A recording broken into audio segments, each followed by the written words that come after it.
gostaria de falar um pouquinho sobre retrospectiva. Quando nós vamos ao final do ano, próxima passagem para o novo, nós temos aquela sensação de fazer um balanço sobre o ano que passou e, de certa forma, colocar um objetivo para o Deus. Não para que para conosco, mas para vir para com o Senhor. Mas eu creio que essa retrospectiva precisa ser feita a partir do ar do Senhor da sua palavra. Porque a gente, quando o ano é ruim, quando o ano é complicado, passamos por problemas, passamos por problemas de saúde. Geralmente nós olhamos para essas situações e temos quase que a atitude de declarar que o próximo ano vai ser muito bom, vai ser um ano interessante, nós não vamos mais ter um ato do passado. Mas eu acredito que os crentes não podemos assim. A nossa aliação do ano que passou, das alegrias, das lutas, das tristezas, essa deve ser feita a partir do Senhor. Porque o crente ele não está aqui em ano, ele não está aqui lançar a própria morte, ele não agora vai ter que, de alguma forma, ajeitar a sua vida para não passar por privações. A gente é aquele que olha para o ano que passou, o ano das alegrias e as tristezas. Onde está o Senhor? A ponto disso, Senhor, é dizer que nós estamos num reino, o José soberano, e Deus está de fato agindo sobre a igreja do Senhor Jesus. E com início, eu gostaria de dar a palavra do Senhor, a leitura de texto que eu considero das palavras mais lindas, velho evento, em Gênesis capítulo 50, e nos fatura do verso 15 ao verso 21. Gênesis 50, de 15 a 21. Nós aprendemos aqui, ou lembrar, qual deve ser a nossa perspectiva, para fazer um balanço dessa vida, de que maneira eu devo encarar toda essa situação. Gênesis 60, de 15 a 21, diz as palavras do Senhor. Vendo os irmãos de José, que já é morto, disseram, é o caso de José os perseguir, os retribuir certamente mal todo que lhe vemos. Tanto mandaram dizer José, orou antes da morte, dizendo, assim direis a José, perdoa, pois, a transgressão de teus irmãos, e o seu pecado por eles fizeram mal. Agora, pois, rogamos que perdoeis a transgressão dos servos, Deus de Pai. José chorou enquanto falavam. Depois vieram bem seus irmãos, prostraram diante dele, e disseram, eis que teus servos. Deus José, não tem mais. Caso sou eu de Deus, vou na verdade tentar mal contra mim, poder todo mundo, a fazer mover vigor, e conceder muita gente em vida. Não é mais isso. Eu os sustentarei aos outros e aos filhos. Assim se consolou, ele sou ao coração. Nós encontrando aqui, do ponto de vista literário, de vista do texto, da narrativa de Gênesis, o que nós vamos encontrar aqui é o desejetivo. Gênesis tem um objetivo. Esse objetivo está a formação embrionária do povo de Deus. Gênesis deixa com o Senhor, ele chama os seus eleitos e os agrega nação e se chama Israel. Em outras palavras, que Moisés está nos ensinando é, de alguma forma, Deus formação a sua igreja. A sua igreja, no verso. Até Abraão, a igreja do Senhor estava espalhada na terra. Não havia uma concentração. A partir de Abraão, Deus então agrega esses eleitos. Esses eleitos agora passam a formar uma nação, que é a igreja do Senhor Jesus lá no Velho também.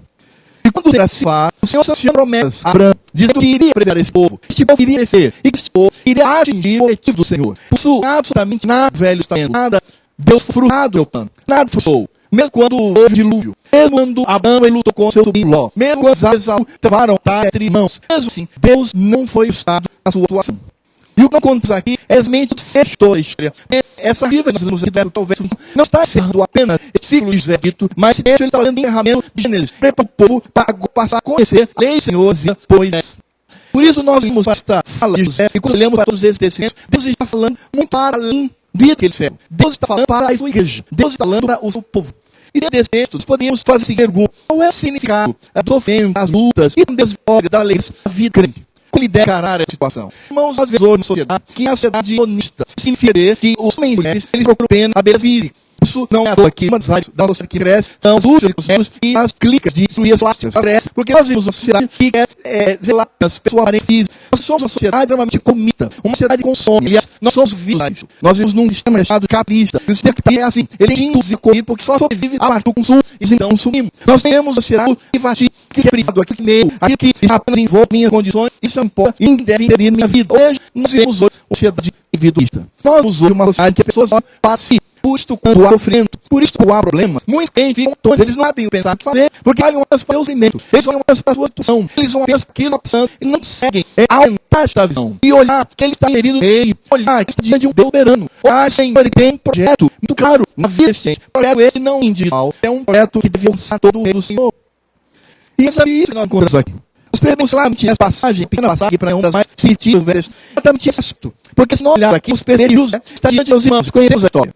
E agora o pai morre. E aí eles dizem, nosso pai, agora esse matador acimante, porque vamos extremamente adversos com ele. Ele vai se vingar. Ele vai olhar tudo o que nós temos para ele, vai olhar o sofrimento indivíduo, ele vai vir como uma lança sobre nós. Não é à toa, irmão, que aqueles homens pensassem da maneira. Porque a vida de José, o povo de vida humano, foi uma vida temente sofrida, trajetória cheia de oposições, a vida de José cheia de seguições, parte deles que queriam usufruir o seu osso. Na verdade, irmão, a vida de José foi sempre um contraste entre ingratidão, infidelidade, malvadeza, sobre a vida daquele homem. Quando nós vamos fazer o relato, só dessa ali fazer um breve relato da direção, nós vamos receber José, o preto de Jacó, por seus irmãos travam com extrema brutalidade. que o irmão tinha inveja ali.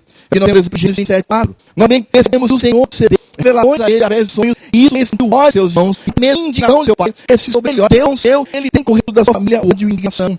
Nós percebemos que os irmãos, eles planejam dar, se não é a ruim, não é a invenção de homem, que sem possui, sem ponto de vista humano, eles iriam assinar os irmãos injustamente. O que foi que já fez? Quando já se falou de Deus dizer, vem o sonhador, vem esse camado, nós odiamos com todo o nosso coração, irmão, eles planejavam matá-lo brutalmente. E nós esperemos que do vista humano, não mudou tanto, porque eu vivi com escravo, ele tinha entre 15 e 17 anos, um adolescente. Alguém que está ainda desenvolvendo a vida, ele arrancado do seu lar, ele José vindo como escravo para a nação itânia, nação tante.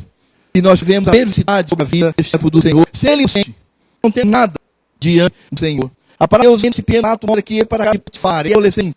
Ele foi aquele homem. A esposa dele eram mulheres lindas, do rito se aciona para ele.